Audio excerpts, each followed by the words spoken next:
That night, I looked at him like I had never looked at anyone before. Certainly not my husband in 15 years of marriage, my colleague, my editor. And when his fingertips brushed mine across the manuscript, I didn't pull away. I never intended to become someone else. Emma Wilson. Respected literary agent, faithful wife, perfectly content with the life she built with Michael. At least that's what I told myself each morning as I poured his coffee, kissed his distracted cheek, and watched him walk out the door, his mind already at the office. The first time I met Jack Reynolds, it was purely professional. My publishing house had assigned him as the editor for my newest author's manuscript, a promising debut novel that needed expert handling. We met in my glass-walled office, the late afternoon sun casting long shadows across the hardwood floor. Jack was tall, with gentle eyes that crinkled at the corners when he smiled. Not conventionally handsome, but striking in a way that made you look twice. "Emma Wilson," I said, extending my hand across the desk. When his palm met mine, I felt an unexpected warmth travel up my arm. His grip was firm but gentle, and he held on a fraction longer than necessary. "Jack Reynolds," he replied, his voice carrying a slight rasp that caught in my ear. "I've admired your client list for years." I gestured for him to sit, suddenly aware of how I tucked my hair behind my ear, a nervous habit I thought I'd abandoned years ago. As we discussed the manuscript, I caught his eyes dropping to my lips as I spoke. The collar of his blue shirt was open at the neck, revealing a glimpse of collarbone. I found myself leaning forward, unconsciously drawn into his space as we flipped through the pages. "This character," he said, his finger tracing a paragraph, accidentally brushing mine. Neither of us pulled away immediately. "She's carrying too much weight without revealing it." The scent of his cologne, subtle cedar and something warmer, filled the space between us. I nodded, swallowing hard. "That's exactly what I told the author," I whispered, though there was no need to lower my voice. Our meeting ran 2 hours over schedule. The office emptied around us, but in the warm circle of my desk lamp, time seemed suspended. As he gathered his notes, his shoulder pressed briefly against mine. "An accident. It had to be. Coffee next week?" he suggested casually. "To discuss the revisions." I said yes before I could remind myself that Michael and I had plans that day. The coffee shop was crowded, forcing us to share a small table in the corner. Our knees occasionally touched beneath the wooden surface, each contact sending a current of awareness through me. Jack leaned forward, his voice dropping as the noise around us grew. "I couldn't stop thinking about the manuscript last night," he said, but his eyes held a different message. I wrapped my hands around my mug, grateful for something to hold on to. Neither could I. When he reached for the sugar, his fingers grazed my wrist. I felt my pulse jump beneath his touch. "Sorry," he murmured, not sounding sorry at all. "It's fine," I replied, my voice betraying me with a slight tremor. He leaned closer, ostensibly to hear me better in the noisy cafe. His breath warmed my cheek as he asked, "What did you think of the ending?" I could smell coffee on his breath, mingling with mint. "Too abrupt," I whispered back. "The reader needs more." His eyes darkened. "I agree. More is exactly what's needed." When we left, he placed his hand lightly on the small of my back, guiding me through the crowd.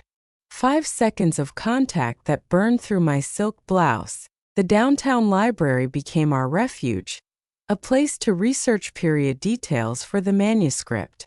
Between towering shelves in the history section, we stood closer than necessary, shoulders touching as we examined the same book.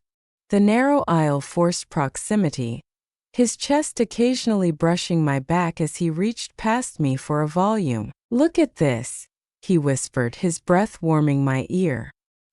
He placed the open book in my hands, his fingers lingering on mine. In the hushed atmosphere, our breathing seemed too loud, too revealing. I turned to face him, my back against the bookshelf. He stood so close I could see the different flecks of color in his eyes. "Emma," he said, my name sounding different in his mouth.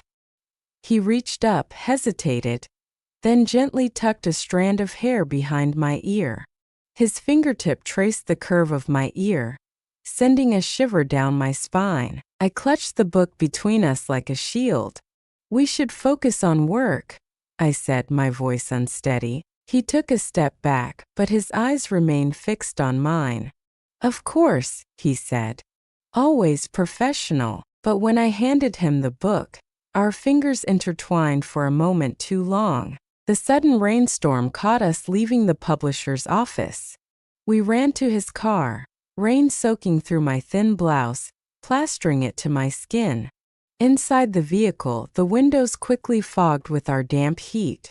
He turned to me, droplets clinging to his eyelashes. "You're shivering," he observed, reaching to turn up the heat. His hand brushed my knee in the process. "I'm fine," I lied, very aware of my wet clothing in his eyes. "Here," he said, shrugging off his jacket. He leaned across the console, draping it over my shoulders. The warm weight of it, smelling of him, enveloped me. His face was inches from mine as he adjusted the collar around my neck. "Better?" he asked softly. I nodded, not trusting my voice. A drop of water fell from his hair onto my cheek. Without thinking, I reached up to wipe it away from his temple. My fingers lingered against his skin. The car windows were completely fogged now, creating a private world. Neither of us moved for several heartbeats. Then he slowly pulled back, his hand sliding down my arm as he returned to his seat. "I should get you home," he said, his voice husky. "Yes," I agreed, though home was the last place I wanted to be. The publishing house's annual gala placed us in the same room but at different tables. I wore a burgundy dress with a back that dipped lower than my usual style. Throughout the evening, I felt his eyes following me. Each time I looked up, he was watching from across the crowded ballroom. At the bar, he appeared beside me. "You look stunning," he said, his voice low enough that only I could hear. The champagne flute felt cool against my flushed skin. "Thank you," I managed. As he reached for his drink, his sleeve brushed my bare shoulder. I suppressed a shiver. "How's Michael?" he asked, the first time he'd mentioned my husband's name. "In Chicago. Business." The abbreviated reply revealed too much. Jack nodded, taking a sip of champagne, his eyes never leaving mine. "Dance with me," he said. Not a question. I shouldn't. One dance. Completely professional. His smile knew it was a lie. On the dance floor, his hand rested lightly on my waist, the heat of his palm burning through the thin fabric. My fingers curled around his shoulder, feeling the solid muscle beneath his jacket. We moved together as if we'd done this countless times. "Everyone's watching the executive editor dance with his star agent," he murmured. Nothing unusual, but when he drew me slightly closer, his cheek brushing my temple, it felt like the most unusual thing in the world. We found ourselves alone in the stairwell after a heated editorial meeting. I had defended my author passionately. Jack had backed my position despite disagreement from the marketing team. He followed me as I escaped the tension of the conference room. "You were magnificent in there," he said, his voice echoing in the concrete space. I turned, not realizing how close he was. My back pressed against the wall. "I was just doing my job." He stepped closer. "No. You were fighting for something you believe in. It's different." His hand came to rest on the wall beside my head. "It's beautiful." My breath caught.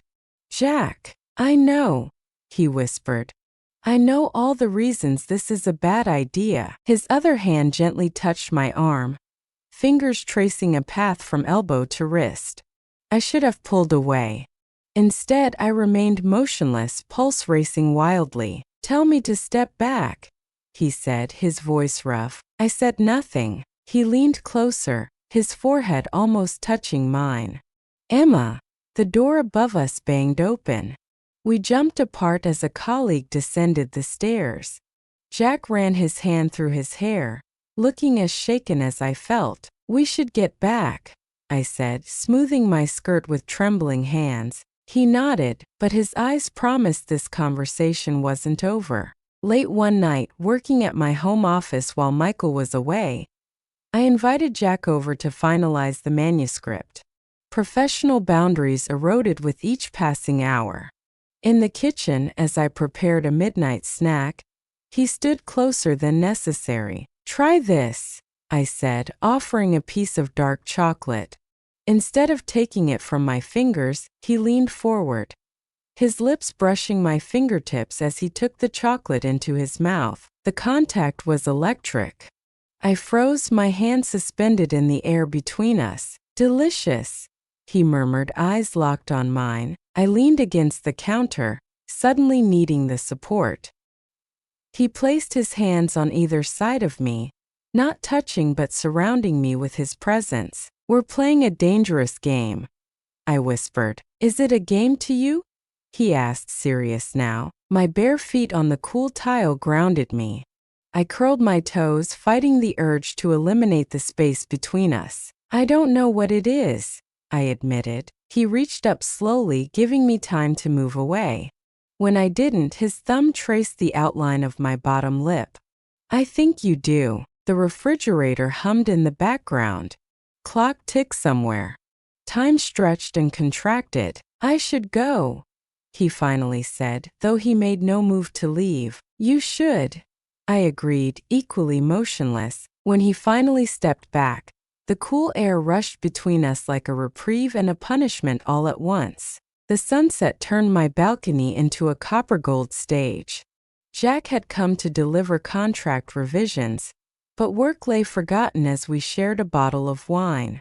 The fading light burnished his profile, catching in his hair and transforming ordinary features into something arresting. "I ended things with Sarah last week," he said suddenly, swirling the wine in his glass. I set my drink down carefully, the glass making a soft clink against the table.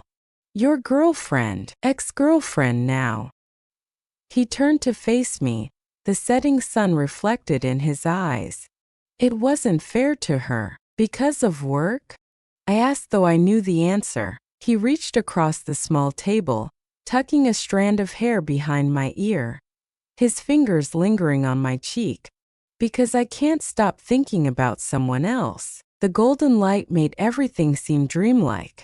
When his hand moved to the nape of my neck, fingers threading through my hair, I didn't resist. "This is happening, isn't it?" I whispered. "Only if you want it to," he replied, leaning closer until I could feel his breath on my lips. I closed my eyes, hovering on the precipice of a decision that would change everything. Saying goodbye at my office door became a moment stretched thin with tension. What should have been a brief professional farewell transformed into something weighted with unspoken desire. "The revisions look great," I said, my voice unnaturally bright. "Marketing will be pleased." He nodded, lingering in the doorway. I should get back to my office. Neither of us moved. The hallway was empty, most staff gone for the day. "Emma," he said softly, stepping closer. I didn't back away. "Yes." His arms opened slightly, offering an embrace that crossed the careful boundaries we'd established. I stepped forward, allowing myself to be enfolded against his chest. The hug was brief yet infinite. His hands pressed against my back, my face against his shoulder, breathing in his scent. As we pulled apart, his lips brushed my temple, perhaps accidentally, perhaps not. His breath warmed my ear, sending a shiver down my spine. "Tomorrow," he whispered, a promise rather than a question. "Tomorrow," I echoed, reluctantly stepping back. Our fingertips remained connected for one last second before he turned and walked away. I watched him go, feeling the phantom pressure of his body against mine. The downtown bookstore's narrow aisles created forced intimacy. I'd gone there seeking escape from thoughts of Jack, only to find him browsing in the poetry section. The universe had a cruel sense of humor. "Emma," he said, surprise and pleasure mingling in his voice. "What are you doing here?" "Same as you, I imagine," I replied, gesturing to the books. "Looking for distraction." His smile told me he understood exactly what I meant. We both reached for the same volume, Neruda's love poems. Our fingers brushed, lingered, intertwined briefly over the spine. "You first," he murmured, but didn't release the book or my fingers. We stood too close in the narrow aisle, the scent of old books and his cologne creating a heady mixture. When someone passed behind me, I had to step forward, bringing our bodies inches apart. "Sorry," I whispered, though I wasn't. His free hand came to rest lightly on my waist, steadying me. "Don't be." Time suspended in that quiet corner of the store, hidden between towering shelves. Eventually, he released the book into my hands, his fingers trailing across my palm as he withdrew. "Read page 46, he said, his voice husky. "It made me think of you." I clutched the book to my chest, feeling my heart race beneath it. The industry conference in Philadelphia placed us in the same hotel. In the grand lobby, I spotted him across the marble expanse, deep in conversation with a publisher.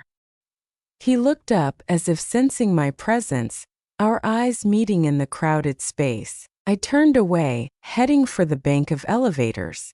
In the mirrored wall, I caught his reflection as he excused himself and moved in my direction. My pulse quickened. The elevator arrived, mercifully empty. As the doors began to close, a hand shot between them. Jack stepped in, the doors sealing us in private silence. "Floor?" I asked, finger hovering over the panel. "Same as yours," he replied. 14. The elevator began its ascent.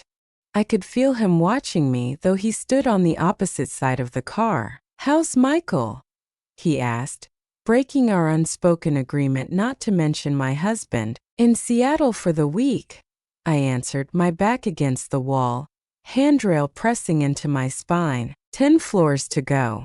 The air between us seemed to thicken. At floor 8, he moved across the elevator, standing before me.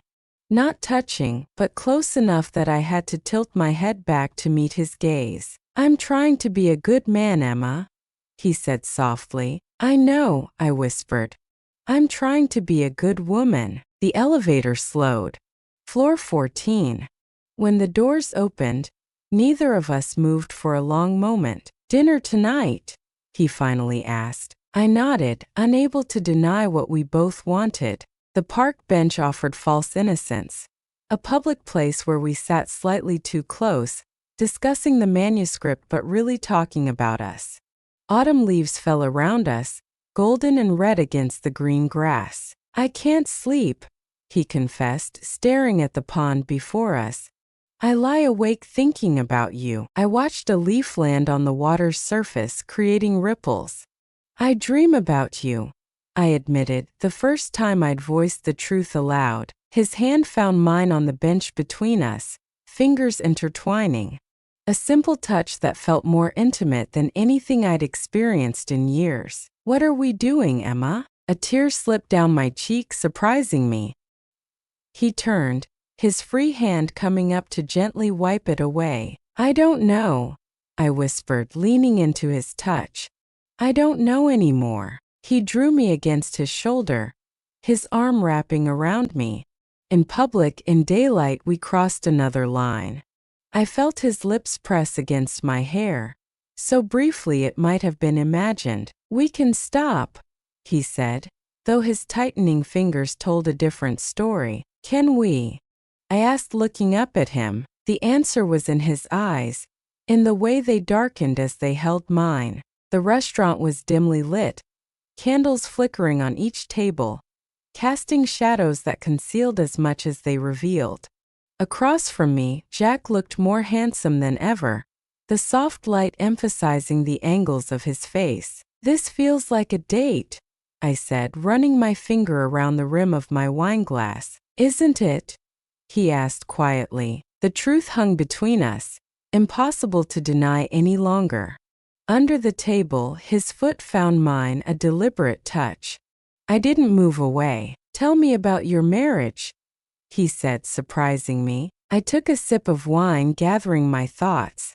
"It's comfortable, safe, but somewhere along the way we stopped seeing each other." The candle flame reflected in my glass, dancing like my conflicted heart. "Michael's a good man. He's just not there anymore." Jack reached across the table, his fingers brushing mine as he took my hand. "And I see you too much." I turned my hand, palm up, allowing our fingers to intertwine properly. The waiter approached, then discreetly retreated, seeing our clasped hands. "What happens now?"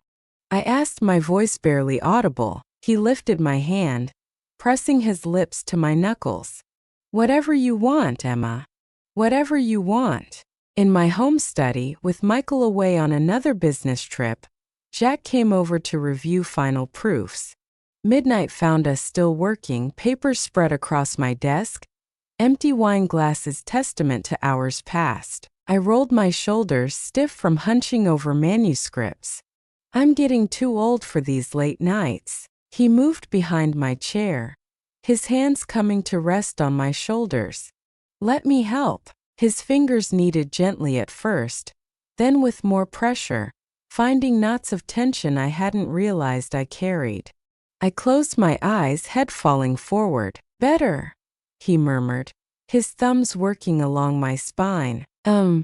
Was all I could manage, lost in the sensation. His hands moved to my neck, fingers tangling in my hair. I felt him lean down, his breath warm against my skin before his lips pressed softly to the junction of my neck and shoulder. I should have stopped him. Instead, I reached back, my hand finding his face, holding him there. His kiss grew bolder, trailing up my neck to the sensitive spot behind my ear. Slowly, I turned in the chair to face him. His eyes were dark with desire, questioning. Answering, I rose from the chair, bringing us chest to chest. "Emma," he breathed, my name a question and a prayer. My hands found his face, tracing the features I'd memorized over months of stolen glances. "I want this," I whispered. "I want you." His arms encircled me, pulling me against him as his mouth finally found mine. We got caught in a sudden downpour walking back from a lunch meeting. Sharing his umbrella meant pressed together, his arm around my waist, my body tucked against his side. "Your place is closer," I said, as rain hammered the fabric above us. The decision was made in that simple statement. In his apartment, he handed me a towel, watching as I patted my damp hair. Water had soaked through my blouse, making it cling to my skin. "You're shivering," he observed, stepping closer. "It's not the cold," I admitted. He reached out, wiping a raindrop from my cheek with his thumb. "I have dry clothes you can borrow." But neither of us moved toward his bedroom.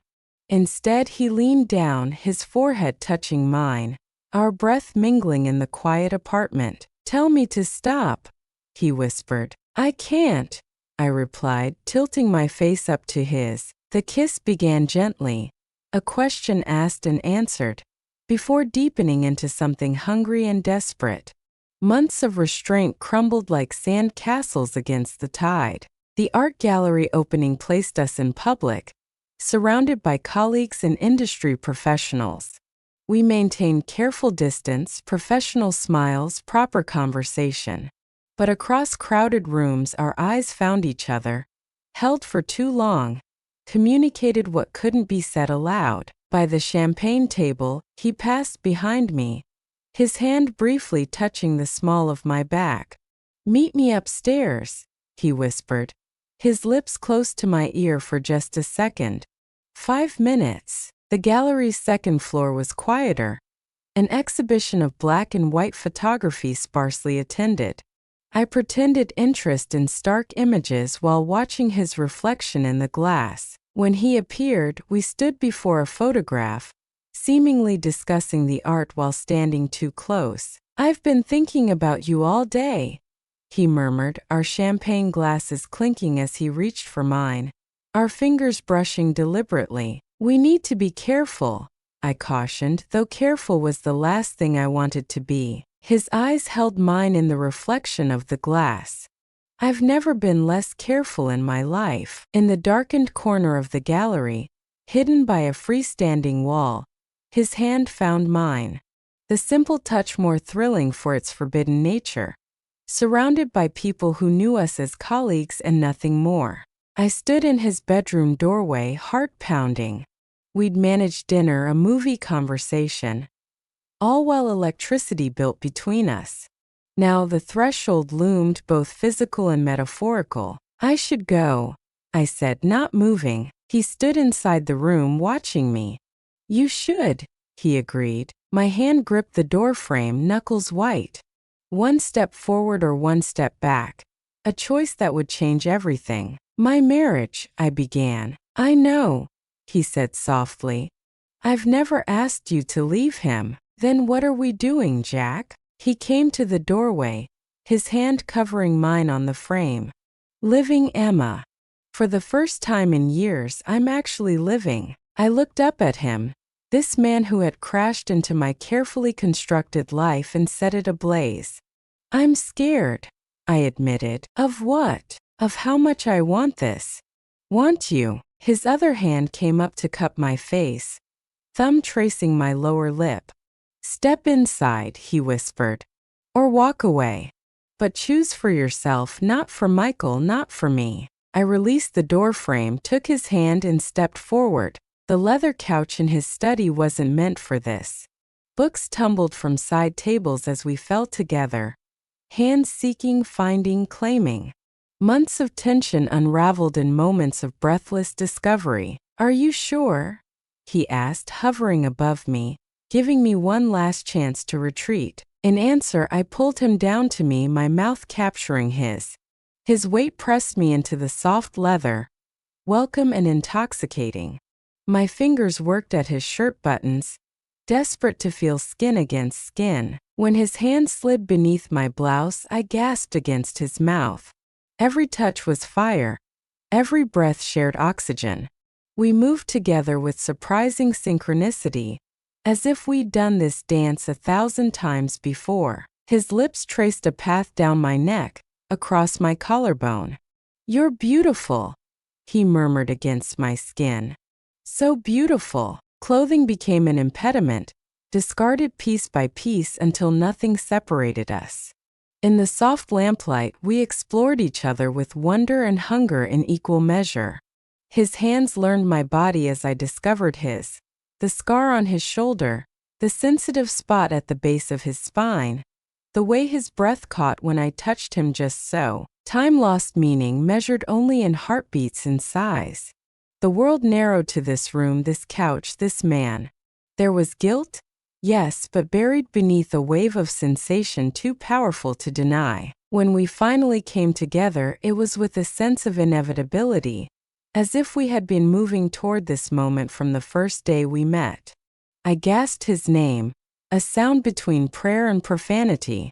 He whispered mine against my ear, a reverent litany. Afterward, tangled together on the too small space, his heartbeat slowed beneath my cheek.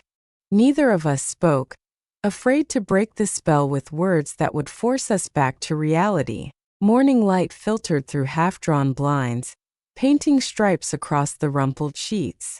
I woke to the sensation of his fingers tracing patterns on my bare back.